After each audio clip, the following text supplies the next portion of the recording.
This is my Aronia dress. I love it.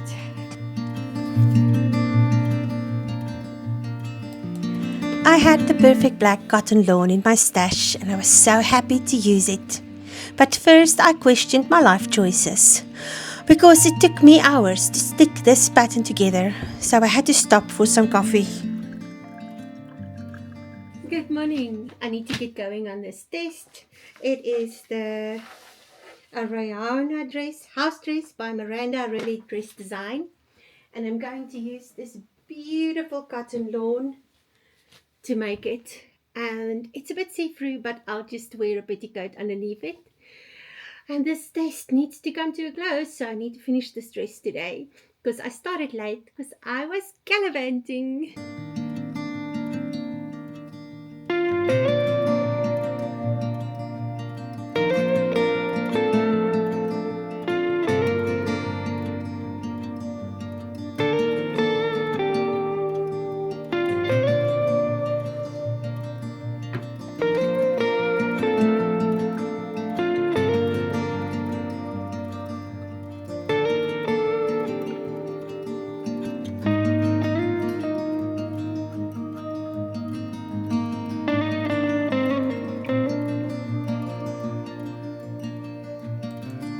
I like to take my time to transfer my pattern markings.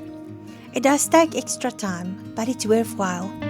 I pin my pins through the paper and the 2 layers of fabric.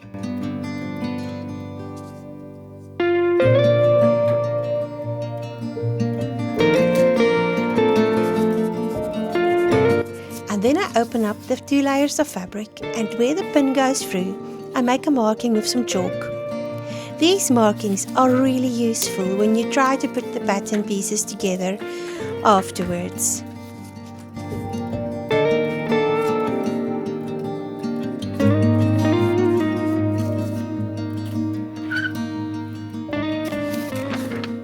It's cut out and all the pattern markings are transferred. And now I'm going to put the black on the overlocker, and then I can get going on this dress. I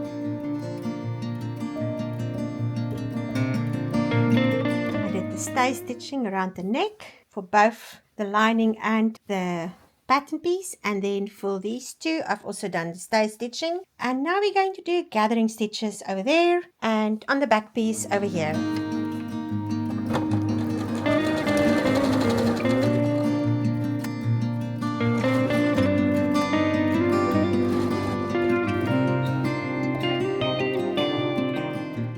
Okay, I now need to do the gathering stitches on the tops of these.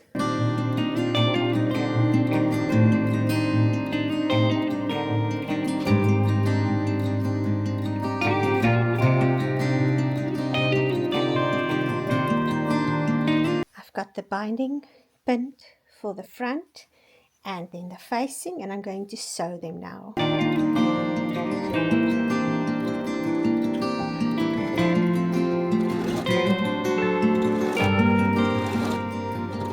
The bodice is done and ready for the skirt, and I am busy with the skirt over here. I need to sew the side seams, sew the pockets, overlock the pockets, and then gather this onto the bodice. Good morning. So I have not worked on this dress for a few days because I was knitting, trying to finish all the knitting projects that had to be finished so that I can mail them. And so I need to do the gathers for the skirt and then put the skirt together with the bodice hanging over there.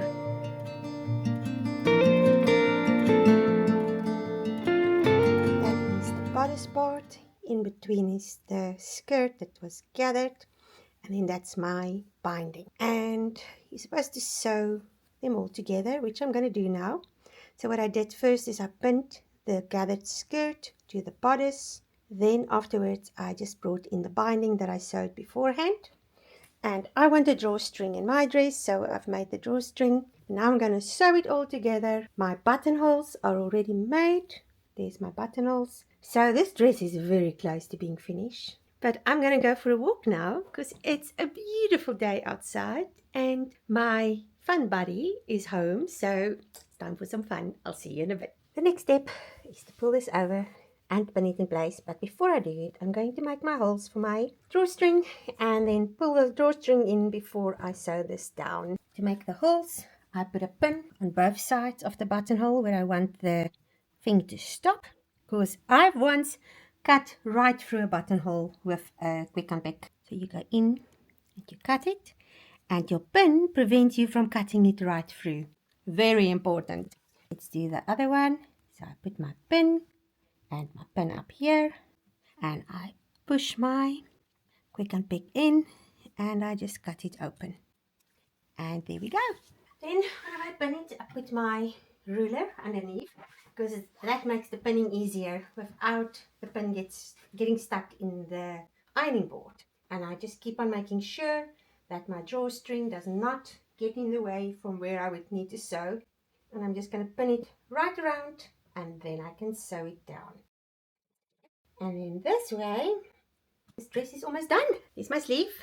I've left the opening over there, and I have my elastic. I've put a safety pin through the elastic like that, and now I'm going to thread my elastic onto my sleeve. So I'm going, threading my elastic, and as I'm going, I make sure that I'm not twisting my elastic, because you can actually feel it. Now when I get to that part, I put a pin, and that pin will keep it in place and not pull it through, and then you have to start all over. So I've got my pin there now, and now I just keep on threading my elastic. And the whole time I feel that my elastic, I keep my finger on the elastic and I make sure that it doesn't twist. And then when I get to this part, I didn't think that through. Just move my pin that's holding the elastic in place a bit down so I can actually get through. And it's through. Now before I do anything, I make sure it's not twisted again. Just moving all the gathers. It's fine. And now I'm going to sew it closed. To sew it closed, I take out my safety pin and I take out that pin. And I bring these two together over my finger like that, holding them together. You see? Okay, I have a needle and thread here, and I'm just going to sew it together. You can also use your sewing machine and just zigzag it, but I prefer this way. And I just do overhand stitches like that, and then when I get to this part, I go like this just to keep it down, and then I continue on that side all the way, and then on the bottom I do the same that I did on the other side, in between the elastic. Never put a pin through or a needle through the elastic, because it will break. These are the elastic that has like small pieces, thin pieces of elastic woven into one piece. So I just make sure I go between the thin pieces. And that keeps it all together. And then I go in and out a few times. And this is not going to go anywhere. In fact, if I ever want to unpick this, it's not going to be that easy. The Aronia House Dress have a fold over at the front. I've made mine with a drawstring, but some people like them with elastic. There's a puff sleeve version, a straight sleeve version that's about there, and then I made the long sleeve. Then there's a knee length version that's got patch pockets. This one has inset pockets. The pattern actually comes out with that. And then there's another version where you have a frill at the bottom. I really love my dress. It's a T-length and it fits so well. It has this little detail, a typical shirt inset, I think it's called, or a basque inset. So it comes over and it's on the back as well. I've given everything open seams, but I did do some French seams for the sleeve, just because I was too lazy to put black cotton on my overlocker. So, but I actually love it. I'm not going to put it on. I'm a bit cold today, but there is some photos of me wearing it, so I'll insert that. Overall, I love this dress and I am so happy I had the opportunity to make it. If you are interested in making your own, because like I said, it's very much like the Christy Dawn dress, the Dawn dress of Christy Dawn. There's a coupon code at the bottom. You can get 15% discount, and the coupon code is just my name, Katinka 15, and if you go to the shop, I'll put the link in, then you can actually get the pattern and make your own. Thank you for watching, and I'll see you in the next one. Goodbye.